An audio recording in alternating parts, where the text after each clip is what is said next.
Back from the dead.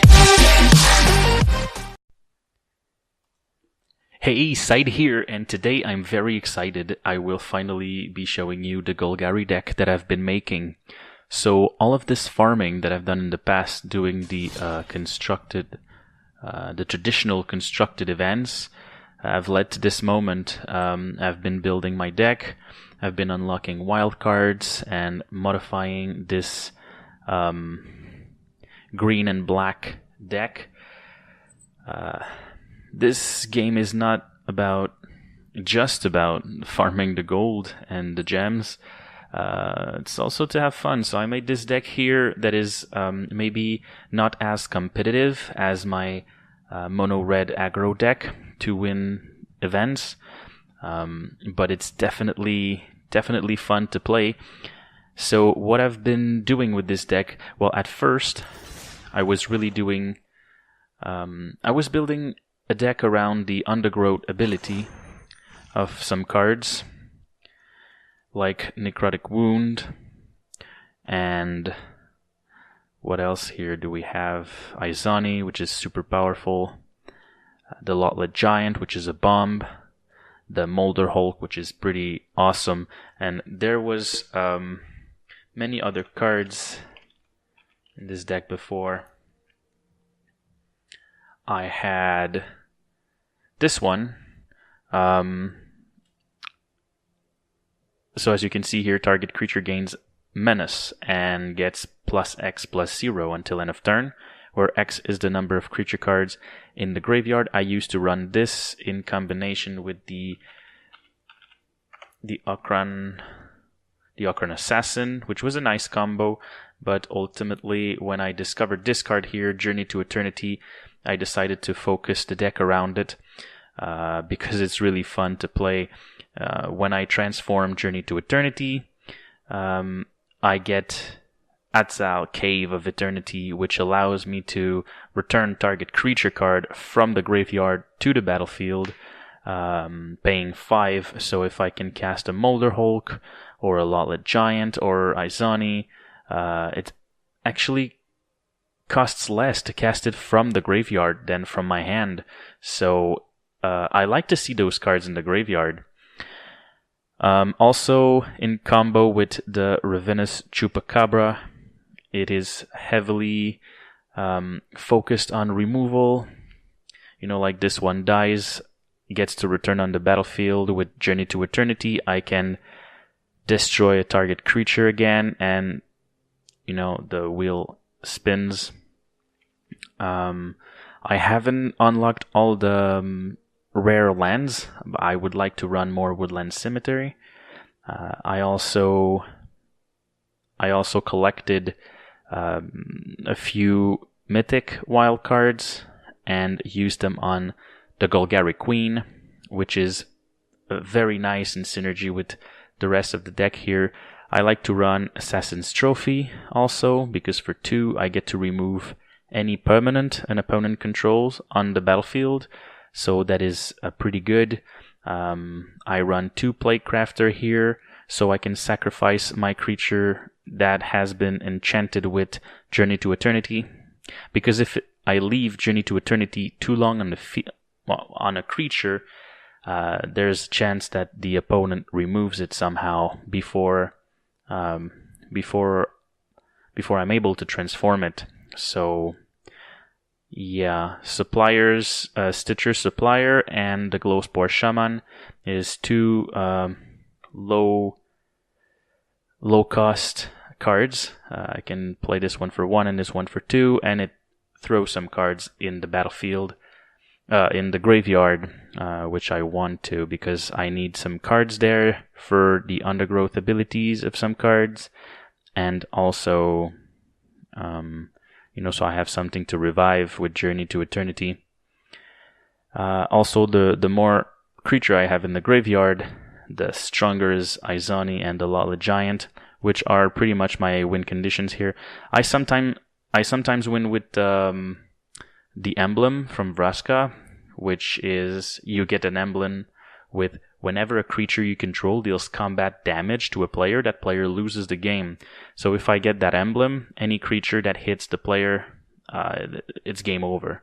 It's game over. And it happened a few times, and it's super fun when this happens. I really hope we're going to see that in this game here. So I'm going to jump into a game right away. And yeah, you'll see how this deck does. I won't be playing... should I play rank? I can play rank. I will play traditional, because it's just fun. I also build a good sideboard for it, I think, that can deals with some stuff here. I have Duress.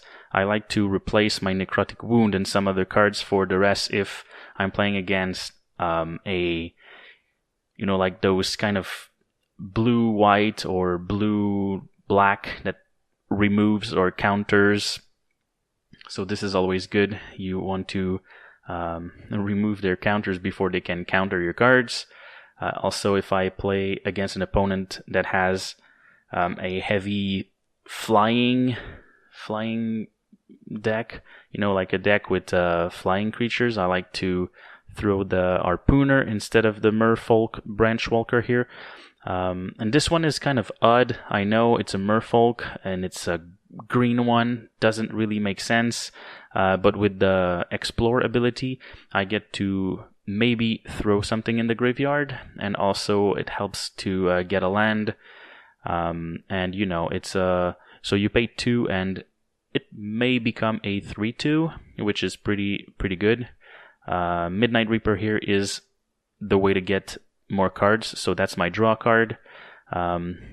I'd like to have 4 in there. Sometimes I'm thinking like I don't draw enough, but I have other draw with Vraska, and Izoni can help me draw too. And yeah, I have some big removal like the scriptures here and Ritual of Soot. If ever I play against someone who has spawns a lot of tokens. So let's just jump into that game, and while it loads, I'm gonna crack a Mountain Dew open. Need some energy for that game. Alright, so the opponent chose... So we only have 2 lands, but we have the Stitchers that we can play. We also have the Glowspore Shaman to get more land if we don't get it right away. 2 Journey is overdoing it, but we can still use both. Even if we only get to keep 1, we can still play it. If this one gets transformed, I can still put this one on another one to at least use the ability to revive the creature when it dies. Alright, so I'm thinking here that I'm going to play against a counter, a player that plays the counters, counter spells, with white. I'm sure it's going to be like this. And I was thinking that I'm probably going to encounter some flyers as well. Alright, let's play the Shaman. Let's just see here. I don't really remember what this card does. Okay, when it becomes target of a spell, it's gonna die. It can't be blocked except by other spirits, and if the opponent pays 4, another one becomes a spirit, kind of. Alright. Let's try to find our land. We already have one here. A black one. I think I'll go with a black one. And so there is no reason to attack here. I don't really need more creatures in the graveyard right now, and I'm thinking of putting Journey to Eternity on the Stitchers. Supplier. So when it dies...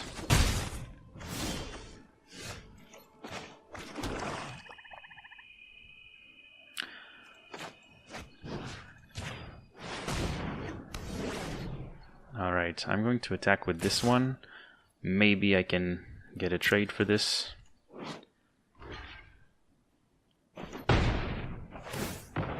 Alright. Afterlife 1. So now there's a token here, lifelink. No lifelink, but flying. 1/1 flying. Alright, another land. We won't get to use it right now. So I guess we're going to play the Assassin's Trophy.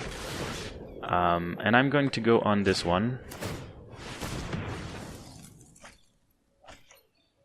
And since it gets sacrificed, the card never really gets to activate. So the opponent won't go get a land in their library. Okay, this is kind of unfair. I'm thinking that the opponent is just going to concede the whole game. See, maybe not. I think the opponent still had a fair chance. I don't know why the sudden... Do I want any other... I'm thinking this could be good, but Necrotic Wound is still... could still be useful. But we have a lot of removal already, so we're going to play Duress instead. Because being blue-black and blue-white, I kind of fear the counters, the counter spells. Alright, I'm going to keep this. Again, only 2 lands, but since we can play the Stitcher's Supplier, it gives us a little time to find our land that we need to play the rest. Okay, we won't have the Glowspore Shaman. There's still 3 in the deck, though. Alright, this one again. Okay.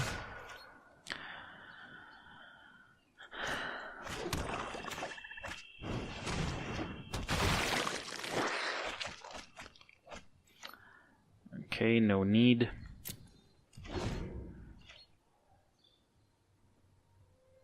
I'll just take a sip.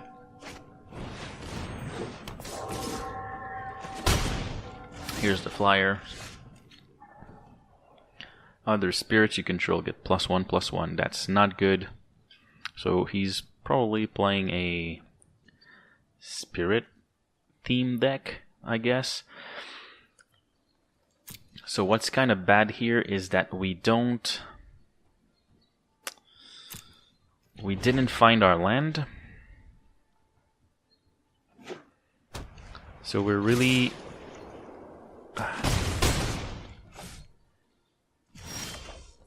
behind on lands, and even now we're not finding it. That is definitely not good. So sometimes this just happens, I guess. You know, bad draw. Maybe I could have changed my hand at first.